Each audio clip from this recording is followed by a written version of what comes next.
ಯಾವುದೇ ಮಹಾನ್ ವ್ಯಕ್ತಿಗಳ ಜಯಂತಿಗಳ ಆಚರಣೆ ಸಾರ್ಥಕತೆ ಆಗೋದು ಆ ಮಹಾನ್ ವ್ಯಕ್ತಿ ಏತಕ್ಕಾಗಿ ಬದುಕಿದ್ದರು, ಏನನ್ನು ಹೇಳಿದರು, ಅದನ್ನು ನಮ್ಮ ಜೀವನದಲ್ಲಿ ಅಳವಡಿಸಿಕೊಂಡು ಬದಲಾವಣೆ ತಂದಾಗ ಮಾತ್ರ ಆ ಜಯಂತಿಗಳಿಗೆ ಸಾರ್ಥಕತೆ ಸಿಗೋದು ಎಂದು ಡಿಐಜಿ ರವಿ ಡಿ ಚೆನ್ನಣ್ಣರವರು ತಿಳಿಸಿದರು. ಅವರು ನಗರದ ಮುನೇಶ್ವರ ಕಾವಲ್ ಮೈದಾನದಲ್ಲಿ ತಾಲೂಕು ನಾಯಕರ ಸಂಘದ ವತಿಯಿಂದ ಆಯೋಜಿಸಿದ್ದ ಶ್ರೀ ಮಹರ್ಷಿ ವಾಲ್ಮೀಕಿ ಜಯಂತಿ ಕಾರ್ಯಕ್ರಮದಲ್ಲಿ ಭಾಗವಹಿಸಿ ಮಾತನಾಡಿದರು. ಈ ಸಂದರ್ಭದಲ್ಲಿ ಲೋಕೋಪಯೋಗಿ ಸಚಿವ ಸತೀಶ್ ಜಾರಕಿಹೊಳಿ, ಶಾಸಕ ಹರೀಶ್ ಗೌಡ, ಅನಿಲ್ ಚಿಕ್ಕಮಾದು, ಮಾಜಿ ಶಾಸಕ ಎಚ್ಪಿ ಮಂಜುನಾಥ್, ಉಗ್ರಪ್ಪ ಹಾಗೂ ಗ್ಯಾರಂಟಿ ಯೋಜನೆ ರಾಜ್ಯ ಉಪಾಧ್ಯಕ್ಷೆ ಡಾಕ್ಟರ್ ಪುಷ್ಪಾ ಅಮರನಾಥ್ ಸೇರಿದಂತೆ ಸಮುದಾಯದ ಎಲ್ಲ ಮುಖಂಡರು ಉಪಸ್ಥಿತರಿದ್ದರು. ದಲಿತರು, ಹಿಂದುಳಿದವರ ಕನಸನ್ನು ಕಂಡ ಈ ರಾಜ್ಯದ ಅಪ್ರತಿಮ ಮುಖ್ಯಮಂತ್ರಿ ದೇವರಾಜ ಅರಸೂರವರು ಹುಟ್ಟಿದರು. ಅದರ ಜೊತೆಗೆ ಇಡೀ ದಕ್ಷಿಣ ಕರ್ನಾಟಕದಲ್ಲಿ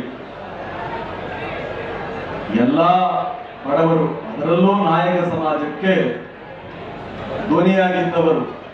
ಅದು ಮಂಡ್ಯ ಇರಲಿ, ಹಾಸನ ಇರಲಿ, ಕೊಡಗು ಇರಲಿ, ಚಾಮರಾಜನಗರ ಇರಲಿ, ಯಾವುದೇ ಹಳ್ಳಿಯಲ್ಲಿ ಏನೇ ಆದರೂ ಕೂಡ ಸುಮಾರು 4 ದಶಕಗಳ ಕಾಲ ವೈಯಕ್ತಿಕ ಸುಖ ಸಂತೋಷವನ್ನು ಬದಿಗಿಟ್ಟು ಒಬ್ಬ ದುರ್ಣನೆ ಹೇಗಿರಬೇಕು ಅನ್ನೋದನ್ನ ತಮ್ಮ ನಡೆ ನುಡಿಯ ಮೂಲಕ ರೂಪಿಸಿಕೊಟ್ಟವರು ಶ್ರೀ ದಿವಂಗತ ಚಿಕ್ಕಮಾದು ಸರ್ ಅವರು.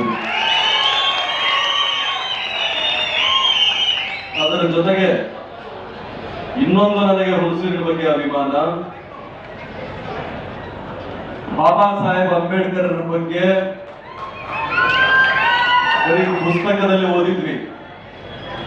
ಯಾರ್ಯಾರು ಓದು ಬರಹ ಬಲ್ಲವರಾಗಿದ್ರು, ಯಾರಿಗೆ ಆಸಕ್ತಿ ಇತ್ತೋ, ಯಾರು ಬರವಣಿಗೆ ಓದಿನಲ್ಲಿ ಆಸಕ್ತಿ ಇತ್ತೋ ಅವರಿಗೆ ಮಾತ್ರ ಬಾಬಾ ಸಾಹೇಬ್ ಅಂಬೇಡ್ಕರ್ ಪರಿಚಯ ಆಗಿದ್ರು. ಆದ್ರೆ ಈ ರಾಜ್ಯದ ಮೂಲೆ ಮೂಲೆಗೂ, ಕೇರಿ ಕೇರಿಗೂ ಬಾಬಾ ಸಾಹೇಬ್ ಅಂಬೇಡ್ಕರ್ರನ್ನ ಪರಿಚಯ ಮಾಡಿಕೊಟ್ಟ ಮಹಾನಾಯಕ ಧಾರಾವಾಹಿ. ಆ ಧಾರಾವಾಹಿಯ ನಿರ್ಮಾತೃ ರಾಘವೇಂದ್ರ ಹುಣಸೂರವರು ಇಲ್ಲಿಯವರೇ. ಹಾಗೆ ಇವರು ನಮ್ಮವರು, ನಮಗಾಗಿ ಬದುಕಿದ್ರು ಅಂತ ಹೇಳಿಕೊಡ್ಲಿಕ್ಕೆ ಪದೇ ಪದೇ ಅಂತ ಘಟನೆಗಳ ಅವಶ್ಯಕತೆ ನಮಗಿರ್ತದೆ. ಅಣ್ಣ ಬಸವಣ್ಣ 12ನೇ ಶತಮಾನದಲ್ಲಿ ಹುಟ್ಟಿ ಅನುಭವ ಮಂಟಪವನ್ನ ಕಟ್ಟಿ 12ನೇ ಶತಮಾನಕ್ಕೆ ಸತ್ತೋಗ್ಬಿಟ್ಟಿದ್ರು. ಆದ್ರೆ ಅವರಿಗೆ ಪುನರ್ಜನ್ಮ ಕೊಟ್ಟವರು 1902ರಲ್ಲಿ ಪಗು ಹಳಕಟ್ಟಿ ಅಂತಕ್ಕಂಥ ಒಬ್ಬ ಪುಣ್ಯಾತ್ಮ.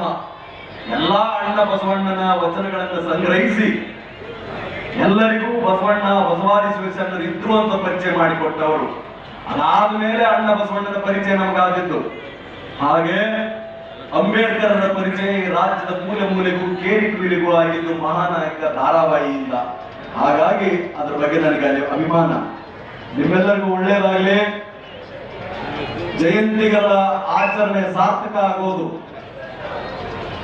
ಮಹರ್ಷಿ ವಾಲ್ಮೀಕಿಯವರೇ ಆಗಿರಲಿ, ಮದಕರಿ ನಾಯಕರೇ ಆಗಿರಲಿ, ಕನಕದಾಸರೇ ಆಗಿರಲಿ, ಬಾಬಾ ಸಾಹೇಬ್ ಅಂಬೇಡ್ಕರರೇ ಆಗಿರಲಿ, ಬುದ್ಧನ ಜಯಂತಿಯೇ ಇರಲಿ, ಬಸವಣ್ಣನ ಆಚರಣೆಯೇ ಇರಲಿ, ಅದರ ಸಾರ್ಥಕತೆ ಆಗೋದು ಆ ವ್ಯಕ್ತಿಗಳು ಏತಕ್ಕಾಗಿ ಬದುಕಿದರೋ, ಏನನ್ನ ಹೇಳಿದರೋ ಅದು ನಮ್ಮ ಬದುಕಿನಲ್ಲಿ ಬದಲಾವಣೆ ತಂದಾಗ. ನನಗೆ ಗೊತ್ತಿದೆ, ಮದಕರಿ ನಾಯಕ ಅಂದ್ರೆ ಸಾಕು ಎದೆ ಬರೆದು ಮದಕರಿ ನಾಯಕರನ್ನ ತೋರಿಸೋರು ನೀವಿದ್ದೀರಾ. ಮಹರ್ಷಿ ವಾಲ್ಮೀಕಿ ಅಂದ್ರೆ ಸಾಕು, ಏಕಲವ್ಯ ಅಂದ್ರೆ ಸಾಕು, ಸುರಪುರ ನಾಯಕರಂದ್ರೆ ಸಾಕು, ಕಿಚ್ಚ ಸುದೀಪ್ ಅಂದ್ರೆ ಸಾಕು.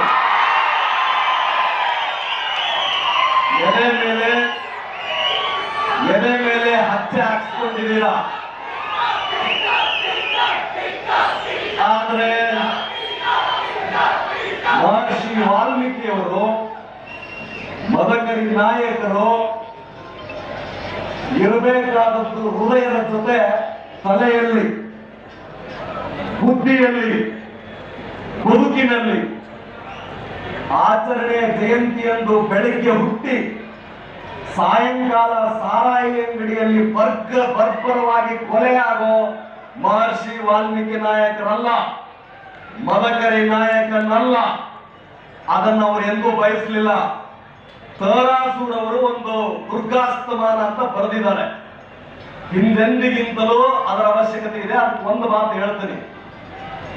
ಏನ್ ಹೇಳ್ತಾರೆ, ಹೇಗಿದ್ದ ಮದಕರಿ ನಾಯಕ ಅಂದ್ರೆ ಆ ಅರಸ ಮದಕರಿ ನಾಯಕ ತೊಡೆ ತಟ್ಟಿದರೆ, ಅರಸ ತೊಡೆ ತಟ್ಟಿದರೆ ಸೈನಿಕರು ಶಕ್ತಿಹೀನರಿಗೂ ಗಂಡಸ್ತನ ಬರ್ತಾ ಇತ್ತು. 12ನೇ ವರ್ಷಕ್ಕೆ ಸಿಂಹಾಸನಾರೂಢನಾಗಿ 24 ವರ್ಷಗಳ ಕಾಲ ಪರಾಕ್ರಮಕ್ಕೆ ಹೆಸರಾಗಿ, ಸ್ವಾಭಿಮಾನಕ್ಕೆ ಹೆಸರಾಗಿ ಆಡಳಿತ ಮಾಡಿದ ಮದಕರಿ ನಾಯಕ ನಿಧಾನ ಆಗಿದ್ರೆ ನಮ್ಮಲ್ಲಿ ಓದ್ತಾ ಇದೀವ. ತ್ರಿಪೀಠಕ, ಅಷ್ಟಾಂಗ ಮಾರ್ಗ, ಬುದ್ಧನ ಮಾರ್ಗ, ಅಂಬೇಡ್ಕರರ ಮಾರ್ಗ. ಬದುಕಲ್ಲಿ ಹೊಟ್ಟೆ ತುಂಬಿಸ್ಬೇಕಲ್ಲ, ಮೈ ತುಂಬ ಬಟ್ಟೆ ಕೊಡ್ಬೇಕಲ್ಲ. ಅರಸೂರ್ ಅವರು ಹೇಳಿದ ಹಾಗೆ ಉಳುವನೆ ಪೂ ಹೊಡೆಯ ತರ 2 ಎಕರೆ ಇದ್ದದ್ದು 4 ಎಕರೆ ಆಗ್ಬೇಕಲ್ಲ. ಎಲ್ಲಾ ಮಹಾತ್ಮರು ಬಯಸಿದ್ದ ಅದನ್ನೇ ಈ ಜಯಂತಿ. ಅನಿಲ್ ಚಿಕ್ಮಾರ್ ಅವರು ಮಾಡ್ತಿರೋ ಉದ್ದೇಶ ಏನು? ನಾನು ಅವ್ರನ್ನ ಜೆಡ್ಪಿ ಮೆಂಬರ್ ಇಂದ ಬಲ್ಲೆ. ಅವರಲ್ಲಿ ಎಷ್ಟು ಕಣಗಳಿದೆ ಅಂದ್ರೆ, ನಮ್ಮ ಇಲಾಖೆಯಲ್ಲಿ ಒಬ್ಬ ಸಾಮಾನ್ಯ ಫೈರ್ಮೆನ್ ಟ್ರಾನ್ಸ್ಫರ್ ರೀ, ಹೇಳಿ ಬಿಡುವ ಜನರೇ ಇದ್ದಾರೆ, ಕಾಟಾಚಾರಕ್ಕೆ ಮಾತನಾಡಿಸೋರಿದ್ದಾರೆ. ಆದ್ರೆ ಆ ಪುಣ್ಯಾತ್ಮ